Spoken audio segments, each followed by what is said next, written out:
এই সংক্ষিপ্ত সময়ের মধ্যে একজন পবিত্র মানুষকে নিয়ে কথা বলবো ইনশাআল্লাহ তাআলা। সমসাময়িক প্রেক্ষাপটে বিশেষ করে শেষ 100 বছরে যখন থেকে অটোম্যান এম্পায়ারদের ডিফিট করা হয়েছে 1921 সালের পর থেকে এই ট্রেন্ডটা খুব বেড়ে গেছে। নবী করিম সাল্লাল্লাহু আলাইহি ওয়াসাল্লামের পবিত্র চরিত্র নিয়ে এখন যে যার মতো করে ব্যাখ্যা করার প্রয়াস পেয়েছে আর কি। যদিও এটা আবু লাহাবের সুন্নাহ, আবু জাহেলের সুন্নাহ, এটা উতবা বিনতে আমের আরেকজন ছিল, উতবা বিনতে আবু মুঈদ, আরেকজন ছিল সাল্লাম বিন আবু হুকাইক, আরেক ব্যক্তি ছিল আশনাক বিন শারিক, এরকম কিছু একটা তার নাম। তো এই সব মানুষরা ছিল আইয়ামে জাহিলিয়াতের মধ্যে। এই মানুষদেরই সুন্নাহ আর কি এখন নতুন করে চালু করা হচ্ছে বিভিন্ন জায়গায়, মুক্ত চিন্তার নামে, বাক স্বাধীনতার নামে, কলম চর্চার নামে, বিভিন্ন নাম দিয়ে আমরা এখন নবী সাল্লাল্লাহু আলাইহি ওয়াসাল্লামের পবিত্র চরিত্র নিয়ে যা ইচ্ছা তাই কথা বলার চেষ্টা করছি বা দুঃসাহস দেখাচ্ছি। তাব্বাত ইয়াদা আবি লাহাবি ওয়া তাব কি জন্য নাজিল হয়েছিল? নবী সাল্লাল্লাহু আলাইহি ওয়াসাল্লাম যখন সবাইকে সমবেত করে বলেছিলেন যে আমি যদি বলি তোমাদেরকে এই পাহাড়ের পিছনে শত্রু দল অপেক্ষা করছে, তোমরা কি আমার কথা বিশ্বাস করবে? সবাই বলেছিল যে আমরা তোমাকে আল আমিন বা সত্যবাদী বলে জানি, অবশ্যই তোমার কথা বিশ্বাস করব। তখন তিনি বলেছিলেন কুলু লা ইলাহা ইল্লাল্লাহ তুফলিহুন, তোমরা শুধু বলো লা ইলাহা ইল্লাল্লাহ, আল্লাহ ছাড়া কোনো ইলাহ নেই, তোমরা সফল হয়ে যাবে। এটা আইয়ামে জাহিলিয়াতের কথা। আবু লাহাব তালি দিয়েছিল, হাত দিয়ে তালি দিয়েছিল এবং ঢিল নিক্ষেপ করেছিল, নবী সাল্লাল্লাহু আলাইহি ওয়াসাল্লামকে কষ্ট দিয়েছিল। আল্লাহ পাক সূরা নাজিল করেছেন তাব্বাত ইয়াদা আবি লাহাবি ওয়া তাব, ধ্বংস হোক আবু লাহাবের 2 হাত এবং সে নিজেও ধ্বংস হোক। কিয়ামত পর্যন্ত এই পৃথিবীতে যদি একটা মুসলিমও বেঁচে থাকে এবং সে যদি কোরআন পড়তে জানে, সে আবু লাহাবকে এই সূরা পড়ার মধ্য দিয়ে অভিশাপ দিবে ইনশাআল্লাহ তাআলা। এটা নবী সাল্লাল্লাহু আলাইহি ওয়াসাল্লামের শান, তার মর্যাদা। সে শুধু একবার বলেছে হাততালি দিয়ে, এই কথা বলার জন্য আমাদেরকে ডেকেছিলে? এই কথা বলার জন্য আমাদেরকে ডেকেছ? আমরা আমাদের বাপ দাদাদেরকে, তাদের ইলাহকে ত্যাগ করে তোমার এক আল্লাহ বিশ্বাস করব, এই জন্য ডেকেছ? ঢিল নিক্ষেপ করেছিল, গালি দিয়েছিল। তার আপন চাচা নবী সাল্লাল্লাহু আলাইহি ওয়াসাল্লামের আপন চাচা, আল্লাহ পাক আয়াত নাজিল করলেন আবু লাহাব ধ্বংস হোক এবং সে নিজেও। মা আগনা আনহু মালুহু ওয়া মা কাসাব, তার এই সম্পদ এবং সে যা অর্জন করেছে পৃথিবীতে, এগুলো কোনোই কাজে আসবে না। সায়াসলা নারান যাতা লাহাব, শীঘ্রই অচিরেই, সায়াসলা অচিরেই সে প্রবেশ করবে এমন আগুনে যে আগুন লাল অগ্নিশিখা নির্বাপিত করছে। সাথে ওয়ামরাতুহু, তার স্ত্রীও, হাম্মালাতাল হাতাব, যে কিনা কি করত? হাম্মালাতাল হাতাব, খড়কুটা বহন করত, নবী সাল্লাল্লাহু আলাইহি ওয়াসাল্লামের আঙ্গিনায় ফেলতো। ফি জিদিহা হাবলুম মিন মাসাদ, তার গলায় থাকবে খেজুর পাকানো রশি, এটা দিয়ে আযাব দেওয়া হবে, নাউযুবিল্লাহ। কিয়ামত পর্যন্ত যত মানুষ বেঁচে থাকবে মুসলিম, যারা কোরআন পড়বে, ছোট হোক বড় হোক, ধনী গরিব, সাদা কালো, যে কোনো জায়গার, যে কোনো জাতির, যে কোনো বর্ণের, যে কোনো রঙের, আবু লাহাবকে সে কিয়ামত পর্যন্ত গালি দিতে থাকবে। এটা আল্লাহ পাকের বিচার। আর পরকালে তো তার জন্য যন্ত্রণাদায়ক শাস্তি অপেক্ষা করছে। আরেকজন ব্যক্তি ছিল যার নাম উতাইবা, এ আবু লাহাবেরই ছেলে। একদিন নবী সাল্লাল্লাহু আলাইহি ওয়াসাল্লামকে সে গিয়ে বলছে ওয়ান নাজমি ইযা হাওয়া, এই সূরার এই প্রথম দিকের আয়াতগুলো আমি বিশ্বাস করি না। এক পর্যায়ে নবী সাল্লাল্লাহু আলাইহি ওয়াসাল্লামের সাথে বাকবিতণ্ডা করতে লাগলো।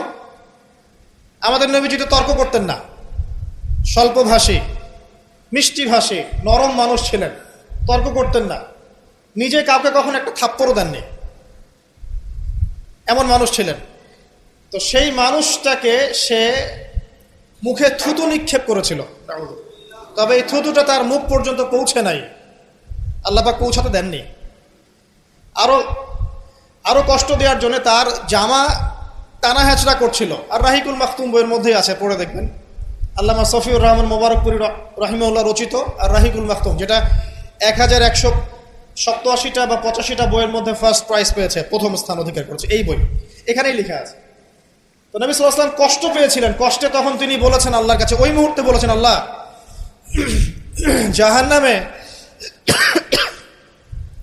জাহান্নামে তোমার যে কুকুরগুলো আছে, জাহান্নামে কুকুর আছে আযাব দেওয়ার জন্য, এগুলোর মধ্যে একটা এর পিছনে আল্লাহ তুমি লেলিয়ে দিও।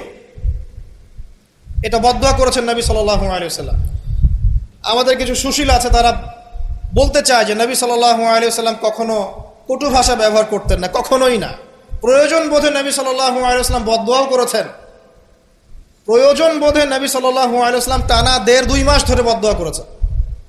কোথায়? রাজির ঘটনা। রাজি একটা ঝর্ণার নাম বা একটা কূপের নাম, এক একজন এক একভাবে ব্যাখ্যা করে। এখানে 10 জন সাহাবীকে চোরাগুপ্তা হামলা চালিয়ে হত্যা করা হয়। একদল লোক এসে বলেছিল, আপনার সাহাবীদের মধ্যে এমন কিছু সাহাবীকে পাঠান যাদেরকে আমাদের কওমে নিয়ে গেলে ইসলাম শেখা যাবে, মুআল্লিম। নবী সাল্লাল্লাহু আলাইহি ওয়াসাল্লাম 10 জন সাহাবীকে পাঠিয়েছিলেন। এই 10 জনকে ট্র্যাপে ফেলে, এখন যেমন মুসলিমদেরকে ট্র্যাপে ফেলে হত্যা করা হয়, ট্র্যাপে ফেলে 10 জনকে হত্যা করা হয়। 3 জন ভাগ্যবশত বেঁচে যান, পাহাড়ের উপরে আশ্রয় নেন। তাদেরকে বলে, তোমরা নেমে আসো, তোমাদেরকে ছেড়ে দিব। তারা তীরের আঘাতে ক্ষতবিক্ষত ছিলেন। তারা মনে করলেন হয়তোবা তার অঙ্গীকার রক্ষা করবে, নেমে আসলেন। নামার সাথে সাথেই তাদেরকে বেঁধে ফেললো, মক্কায় বিক্রি করে দিল। তাদের মধ্যে একজনের নাম খুবাইব রাদিয়াল্লাহু আনহু। খুবাইব রাদিয়াল্লাহু আনহু, যার নাম আমাদের যুব সমাজ জানে না। আমাদের যুব সমাজ শাহরুখ খানের নাম জানে, খুবাইব রাদিয়াল্লাহু আনহুর নাম জানে না। যাকে মক্কার সবার সামনে, একটা গাছের নিচে মক্কার সবার সামনে শুলদণ্ড দিয়ে হত্যা করা হলো। শুলদণ্ড মানে পিছনের রাস্তা দিয়ে কিছু একটা লোহার দণ্ড প্রবেশ করিয়ে মাথা দিয়ে বের করে দেওয়া। এই দণ্ড দিয়ে তাকে হত্যা করা হয়েছে।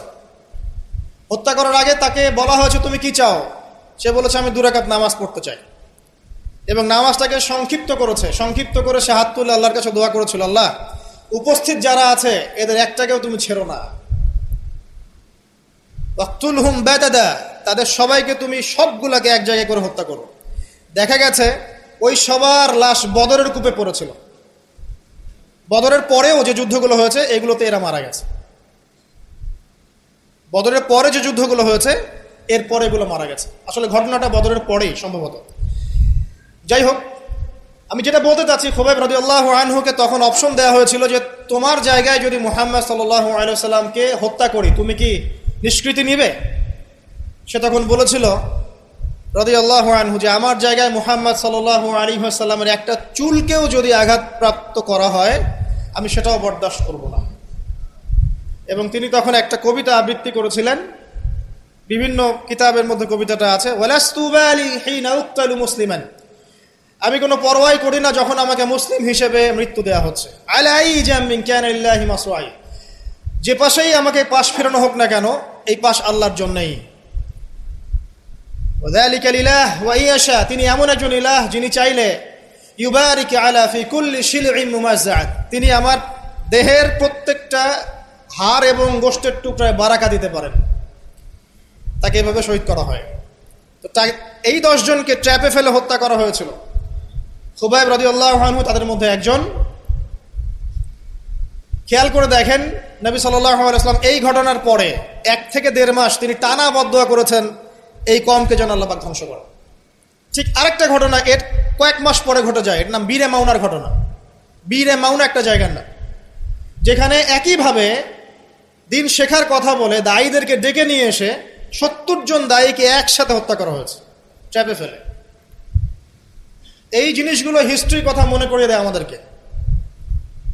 ইসলামের ইতিহাস পড়ে দেখেন, মঙ্গলরা, ওইদিকে রোমকরা, বাইজেন্টাইনরা বিভিন্ন সময় মুসলিমদেরকে ভেবে ট্র্যাপে ফেলে হত্যা করেছে। মসজিদে ঢুকিয়ে চারদিক থেকে মসজিদকে পুড়িয়ে দিয়েছে, আগুন দিয়ে দিয়েছে। এরকম অনেক ঘটনা ঘটেছে ইতিহাসে। আব্বাসীয় খেলাফতের সময় মঙ্গলরা যখন আক্রমণ করেছিল, মাত্র 40 দিনের ব্যবধানে 10 থেকে 20 লক্ষ মানুষকে হত্যা করেছে, সবাই মুসলিম। একটা কথা মনে পড়ে যায় ঘটনাটা বলতে গেলেই, ওই সময় আব্বাসীয় খেলাফতের যে মানে আমির ছিলেন বা খলিফা ছিলেন, তারা মোটামুটি দুনিয়া পূজারী হয়ে গিয়েছিলেন আর কি। দুনিয়ার যে মোহ তাদের মধ্যে ঢুকে গিয়েছে, ধন সম্পদ জমা করে করে এক একজন স্তূপ করেছিল আর কি। তো মঙ্গল যে কমান্ডার ছিল, যে হত্যা করেছে, সে আব্বাসীয় খলিফাকে তখন হেসড়ে নিয়ে এসে বলছে, কি চাও? সে বলছে, আমি পিপাসার্ত, পানি চাই। ওকে কারাগারে নিয়ে গিয়ে ওর মুখটা দুজন মিলে খুলে, দুজন দুদিক থেকে ধরে সোনার কয়েন ঢালা হয়েছে গলার মধ্যে। ও যে খাও, এগুলো পান করো। ওই মঙ্গল কমান্ডার, যে মঙ্গল, ওই যে হালাকু খার নাম শুনেছেন, চেঙ্গিস খা হালাক, ওদের বংশধর, সে বলছিল যে এই যে ধন সম্পদগুলো তোমরা জমা করেছিলে, মুসলিমদেরকে বলছে, মুসলিম খলিফাকে, এই ধন সম্পদগুলো তোমরা যে জমা করেছিলে, এইগুলো যদি নিজেরা জমা না করে তোমাদের জনগণের কল্যাণে ব্যয় করতে, তারা আজকে তোমার পক্ষে যুদ্ধ করতো। এখন এগুলো খাও, পানি নাই। মঙ্গল কমান্ডারের কাছে শিক্ষণীয় বিষয় আছে না? যেটা বলছিলাম, নবী সাল্লাল্লাহু আলাইহি ওয়াসাল্লাম ক্ষেত্র বিশেষে বদদোয়া করেছেন। এই ব্যক্তির সম্পর্কে বদদোয়া করেছিলেন যে আল্লাহ আমাকে কষ্ট দিয়েছে, আমার মুখে থুতু নিক্ষেপ করতে চেয়েছে, আমার পোশাক ছিঁড়ে ফেলেছে, আল্লাহ তুমি তোমার জাহান্নামের কুকুরের মধ্যে একটা কুকুরকে দিয়ে খাইয়ে দিও। এই ব্যক্তি সিরিয়ায় গিয়েছিল ব্যবসা করতে, হঠাৎ করে রাত্রেবেলা দেখে চারপাশে বাঘ। আর এগুলো কোনো গাল গল্প নয়, হঠাৎ করে বাঘ চারপাশে। সে বলছে আমি মারা যাব। তার সঙ্গী সাথীরা বলছে যে আমরা তো এখানে আছি, কোনো সমস্যা নেই, আমরা তো কিছু দেখতে পাচ্ছি না। সে বলছে না, আমি যা দেখতে পাচ্ছি তোমরা দেখতে পাচ্ছ না। রাতের অন্ধকারে ঠিকই একটা বাঘ এসে তার গলা গর্দান ছিঁড়ে নিয়ে চলে গেছে। ওই যে বদদোয়া নবী সাল্লাল্লাহু আলাইহি ওয়াসাল্লামের, এই যে ফল। আরেকদিন নবী সাল্লাল্লাহু আলাইহি ওয়াসাল্লাম নামাজ পড়ছেন কাবার হাতিমে, সেজদা দিয়েছেন। উকবা বিন আবি মুঈত, একজন কাফের, ওই যে উটের, বড় উটের ঘটনা জানেন না, উটের নাড়ি ভুড়ি নিয়ে এসে তার গর্দানে গলায় চাপিয়ে দিল, আর পা দিয়ে নবী সাল্লাল্লাহু আলাইহি ওয়াসাল্লামের গালটাকে ঠেসা দিয়েছিল, যাতে প্রায় তার চোখ বের হয়ে আসতেছে এমন একটা অবস্থা। যদি কাউকে এভাবে চাপ দেওয়া হয় খুব জোরে, চোখটা লাল হয়ে যাবে না?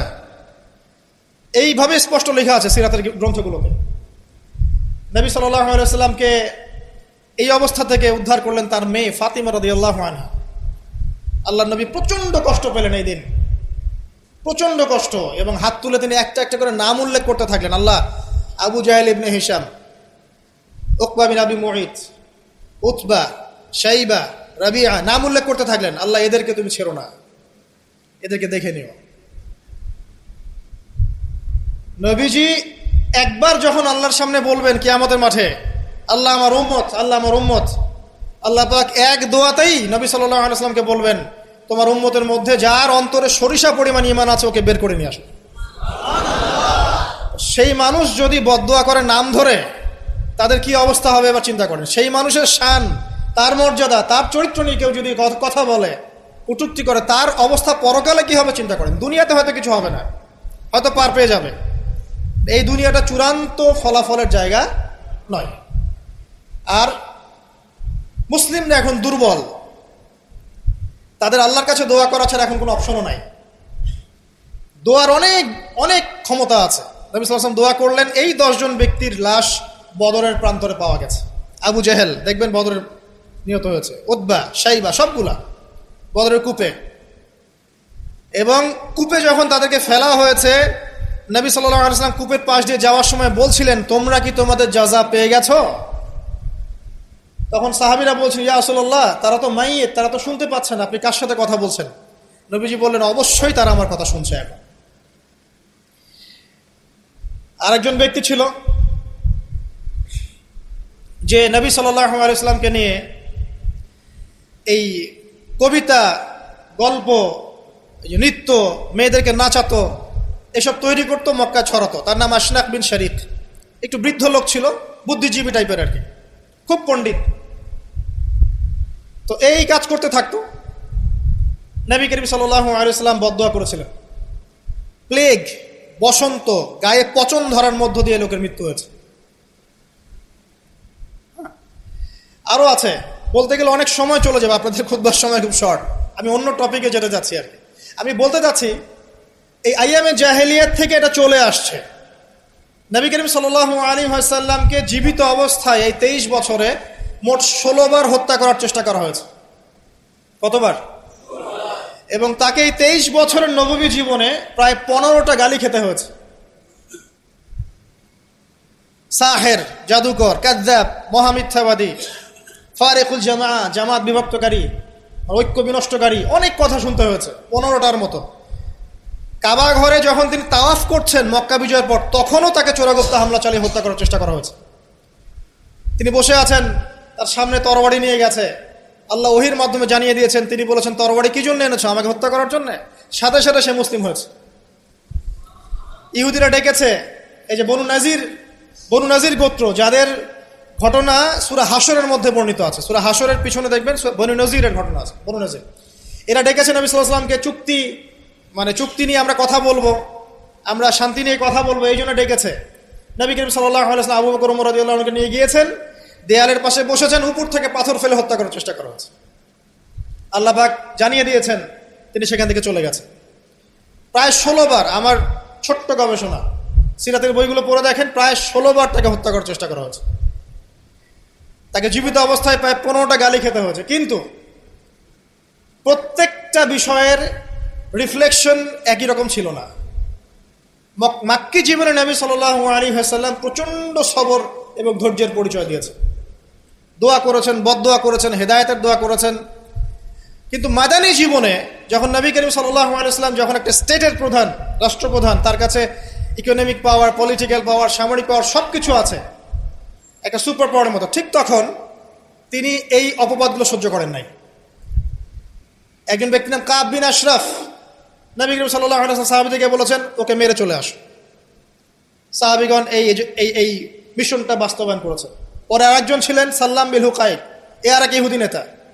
নবীজি একদিন বলেন, আমাকে কষ্ট দিয়েছে, কে আছো আমার মনে শান্তি দিতে পারো? 3 জন সাহাবী চলে গেলেন। খায়বারের দুর্গের মধ্যে ঢুকেই তার কেসাস করা হয়েছে। সবসময় রিফ্লেকশন একই রকম ছিল না। মক্কা বিজয়ের পরে, মক্কা বিজয়ের দিন তিনি সবাইকে ক্ষমা করে দিয়েছেন আমভাবে, শুধু কয়েক শ্রেণীর মানুষ বাদ দিয়ে। যার মধ্যে এক শ্রেণী হচ্ছে যারা নবী করিম সাল্লাল্লাহু আলাইহি ওয়াসাল্লামকে সারা জীবন বিভিন্নভাবে কথা, গান, লেখা, নর্তকী বিভিন্নভাবে তাকে কষ্ট দিত। ইবনু খাতাল নামে একজন ব্যক্তি ছিল, সে কাবা ঘরের গেলাফ ধরে ঝুলেছিল। ওই অবস্থায় আলী রাদিয়াল্লাহু আনহু তাকে হত্যা করেছে। আমি আপনাদেরকে বলছি না যে এটা সলিউশন, আমি এটা বলছি না আপনাদেরকে। আমি আপনাদেরকে বলতে চাচ্ছি, জীবিত অবস্থাতেই নবী সাল্লাল্লাহু আলাইহি ওয়াসাল্লামকে প্রায় 15টা গালি খেতে হয়েছে, তাকে 16 বার হত্যা করার চেষ্টা করা হয়েছে। কিন্তু সবসময় তার রিফ্লেকশন একই রকম ছিল না, প্রতিক্রিয়া একই রকম ছিল না। যখন মাক্কি যুগ, মুসলিমদের অবস্থা দুর্বল, মুসলিমদের হাতে কোনো রকম ক্ষমতা নেই, আলাদা রাষ্ট্র নেই, কোনো ইকোনমিক বেস নাই, আমরা সেখানে অনেকটাই দুর্বল, বেশ দুর্বল। বরং সেখান থেকে হিজরত করে চলে যেতে হয়েছে মদিনায়, তাই নয় কি? সেক্ষেত্রে ওই জায়গায় নবী করিম সাল্লাল্লাহু আলাইহি ওয়াসাল্লাম কোনো রকম সামরিক এগ্রেশন নেন নাই, কোনো রকম সামরিক বা আঘাতের বদলে আঘাত, এই টাইপের কোনো কনক্লুশনে তিনি যাননি। সবর করেছেন, বদদোয়া করেছেন। ঠিক যেমন আমি বললাম, আমাদের করণীয় এখন এটাই, সবর করতে হবে, আপনাকে বদদোয়া করতে হবে, আপনি নিজের রাসূলের আদর্শের উপর থেকে দেখাবেন, ইত্যাদি ইত্যাদি। এখন আপনার সেই ক্ষমতা নাই, সিম্পল। এখন আপনি এরকম কোনো ইনিশিয়েটিভ নিতে যাবেন না। এই অবস্থায় আপনি এরকম কোন ইনিশিয়েটিভ নিতে যাবেন না যেমনটা নবীজি মদিনায় নিয়েছিলেন। তাহলে মুসলিমরা উল্টা ক্ষতির মধ্যে পড়তে পারে, বরং জমিন মুসলিমদের জন্য আরো সংকুচিত হয়ে আসতে পারে। কিন্তু মদিনার যুগে নবী সাল্লাল্লাহু আলাইহি ওয়াসাল্লামের যখন সেরকম ক্ষমতা ছিল, তখন তিনি অ্যাকশন অন্যরকম নিয়েছেন। যদি কখনো এই জমিনে আল্লাহ পাক ইসলামকে আবার সেই জায়গায় নিয়ে যান, তখন সেই অ্যাকশন নেওয়া হয়। চোরের যে হাত কাটে, চুরি করলে হাত কেটে দেওয়া হয়, এটা কি আপনি এ ধরনের কোনো সিচুয়েশনে বাস্তবায়ন করতে পারবেন? পারবেন না, সিম্পল, বিকজ এটা ইসলামিক স্টেট নয়। যদি কোনো জায়গায় আল্লাহ পাক পৃথিবীর কোনো জায়গায় ভবিষ্যতে কোথাও এরকম কোন স্টেট কায়েম করেন, আল্লাহ চাইলে করতে পারেন, আল্লাহ চাইলে পারেন। যেটা এখন মোটামুটি বলতে গেলে সারা বিশ্বে কোথাও নাই। যেখানে যেখানে আছে একটু আইওয়াশ, এটা আইওয়াশই, আমার কাছে এটা আইওয়াশ। কারণ চোরের হাত কেটে যদি আমি ইহুদিদের সাথে বন্ধুত্ব করি, তাহলে এটা কতটুকু ইসলামিক রাষ্ট্র হলো সেটা আল্লাহ ভালো জানে। কথা বুঝতে পারছেন? চোরের হাত কাটলাম ঠিকই, কিন্তু আমি এদিকে আমার ইকোনমিক সেকশনে, সামরিক সেকশনে সব ইহুদি খ্রিস্টানদের সাথে আমি বন্ধুত্ব করে রেখেছি, এটা কতটুকু ইসলামিক স্টেট আল্লাহ ভালো জানে। যাই হোক, ওদেরকে নিয়ে মাথা ব্যথা নাই। বিষয়টা হচ্ছে যদি কখনো আল্লাহ পাক এমন কোনো জায়গা দেন মুসলিমদেরকে ভবিষ্যতে, তখন চোরের হাত ঠিকই কাটা হবে, তখন ব্যভিচারের শাস্তি ঠিকই দেওয়া হবে, জেনার জন্য বেত্রাঘাত করা হবে।